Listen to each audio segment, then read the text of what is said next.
Lastly, let's take on the most detailed question. That is, what is the quantity theory of money? This theory links the growth rates of the money supply to inflation, which is the growth rate of prices. It's based on an equation called the Fisher equation. MV equals PQ, where M is the money supply, V is the velocity of circulation, the number of times that money exchanges hands, P is the average price level or the level of inflation rate, and Q is the quantity of final goods and services in the economy.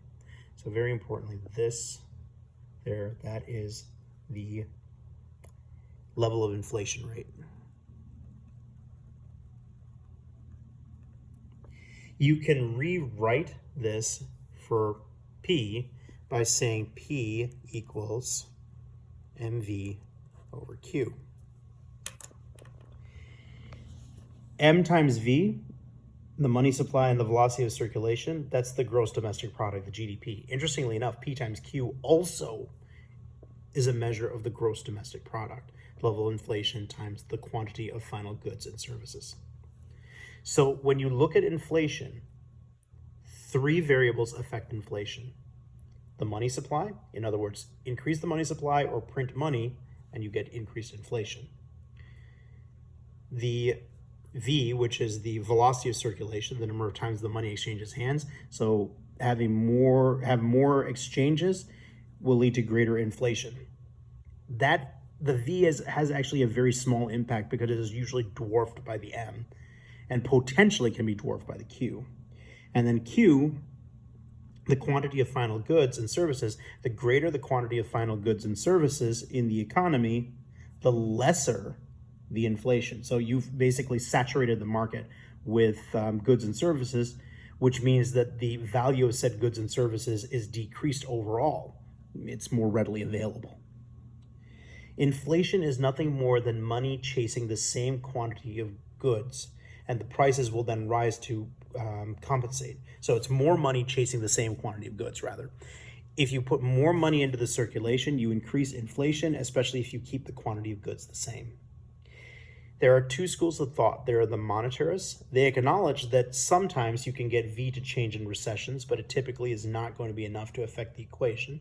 And similarly, Q, the amount of goods and services may change a little, but not too much in a short period of time. And so the monetarists firmly believe that the one thing that leads to inflation is the printing of money. And again, that comes back down to inflation is essentially more money chasing the same quantity of goods because you've left Q the same.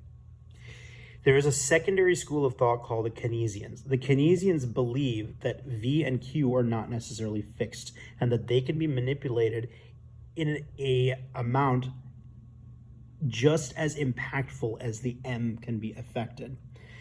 Specifically, their idea would be that you can increase M as much as you want. You can put as much money as you want into the economy. And as long as you do that, you can do that by either limiting consumption and decreasing limiting consumption and decreasing V, or increasing the amount of goods produced and increasing Q. The only way this really works is if you truly can manipulate V. So if you're going to print a ton of money, you're going to have to control how the population exchanges, or how often that money exchanges hands. And the only way to do that is to limit what the population can buy and what the population can sell. So Keynesian theory really only works if you can truly impact V and decrease V every time that you increase money printing through M. The other possibility would be to increase Q, which is increase the amount of goods and services, but that would suggest then that you have to do something to increase productivity, and it's much easier for governments to control spending than it is for governments to increase productivity of businesses.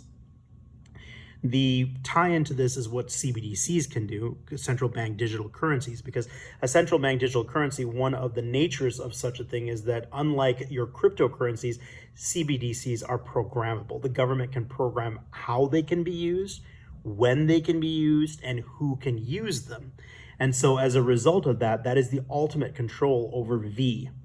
meaning that if a government is in a pinch and they're having trouble with maintaining the runaway inflation or something to that effect, and they still need to pay their bills for all of the spending they can do, they can print till heaven, till heaven comes, as long as they control just how much the populace spends.